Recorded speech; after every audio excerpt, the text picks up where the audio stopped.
Dahil nga po, ako'y nakasalamat, nakatutoo sa ginawa po sa akin ng Panginoon, nakapagbago sa aking buhay.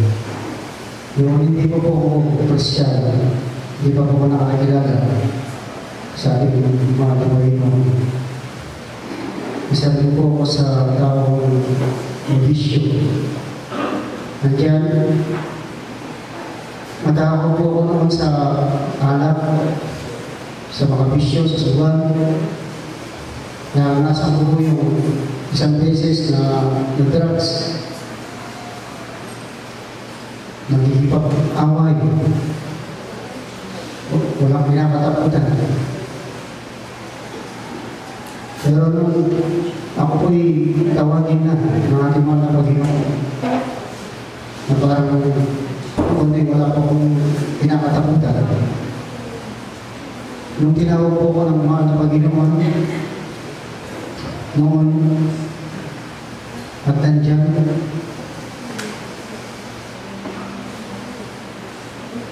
meron po may first study noon sa lugar po natin dahil nandiyan po mayroon lang programa ng kanyang assistant noon. Medyo malalaki po yung pagkakalagay sa kanyang dito. At talagang makikita mo na siya na lupa na yung kanyang mukha. Hindi na lang nakapatay yung kanyang ulo. At dahil nga po, sobrang siguro yung matas na po yung nasasabi po natin na karatil o kaya infection. Doon po magsimula ang Bible study. Sila muna po yung naginig ng salita ng Panginoon. Pagkatapos ako, nandun lamang po ako sa sulok, tinitignan ko lamang sila, pero ayaw ko lumapit. Pero alam po ninyo, nung nakita ko na po yung anak ko, talagang parang wala na po akong pag-asa. Nandiyan. Nanalangin po ako sa Panginoon. Hindi pa ako nakakilala sa Panginoon. Nanalangin ako. Panginoon, kung ako na ama, na makita mo yung anak mo, ganyan ang kalagayan. Siyempre, malulungkot ka. Pero kung nandiyan, kung kukunin mo na siya, wala rin po akong gagawa sa Panginoon. Pero sabi ko sa Panginoon, kung pagagalingin mo siya, paglilikuran kita. Alam ko rin nyo, yung Bible study na ayaw ko, parang kayo pong umuudyok sa akin na makinig ang salita ng Panginoon. Umupo ako, nakinig po ng salita ng Panginoon. Nakita ko po noon, yung pagkilos ng Panginoon, mas lamang hindi pa po ako nabautismo noon, nakikinig pa lamang ako ng salita ng Panginoon. Parang nakaramdam po ng kakaiba. Pagkatapos, doon na po, binigyan ng Bible Sister Pat. Pagkatapos, ako po nagbasa. Sinirisip ko yung Bible. Matapos, nalaman ko po, yung totoo nga po yung salita ng Panginoon, yung salvation.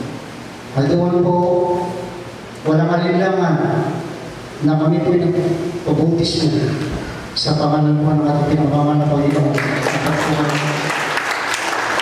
Pabautismo po ko, paglibugo po sa tubig, nakakita po ako ng isang away ng napakalaki. Sabi ng Bible sa Inisiblo na, yun po yung Panginoon. Alam po rin yun, yung mabisyo kong gawa noon. Talagang sa alak, matabaw po ako sa alak. Alas 5 pa lang ng umaga, umiinom na po kami. Palagpat na yun hanggang umaga po. Tapos, pagkalapos si Pagsusugal pa, nakikipag-away. Alam po rin nyo, nung nabautismuhan po ko sa pangalan ng ating Panginoon Yesu Cristo, nakita ko po yung pagbabago. Nung pagkatapos ko yung nabautismuhan, nakita ko po yung mga dating kaumpo, yung mga kumpari ko, hindi sila mga anak. Nung nakita ko po yung anak, parang hindi pa po ako uminom niyo parang gusto kong magsuka. Pagkatapos, nakita ko yung suka, parang wala po akong gana. Alam po ninyo, sa tulong po ng Panginoon, masaling pagkilos sa aking buhay, instant po, binago ko ng Panginoon. Lahat po, siya po naman, hanggang ngayon, hindi na po ako bumalik. Hindi ko po naranasan yung nabackslide sa tulong po ng Panginoon. Pero pinaranas po ng Panginoon sa akin, nung inanalig po ako, parang gusto ko na po rin pong tumigil sa paglilingkod. Pero alam po ninyo, ang dahil nakikita ng Panginoon ang aking puso. Mas dami nandun po ako sa paglalamig, pero alam po ninyo, nanlangin ako sa Panginoon. Parang lang po sa Panginoon, sa aking isip.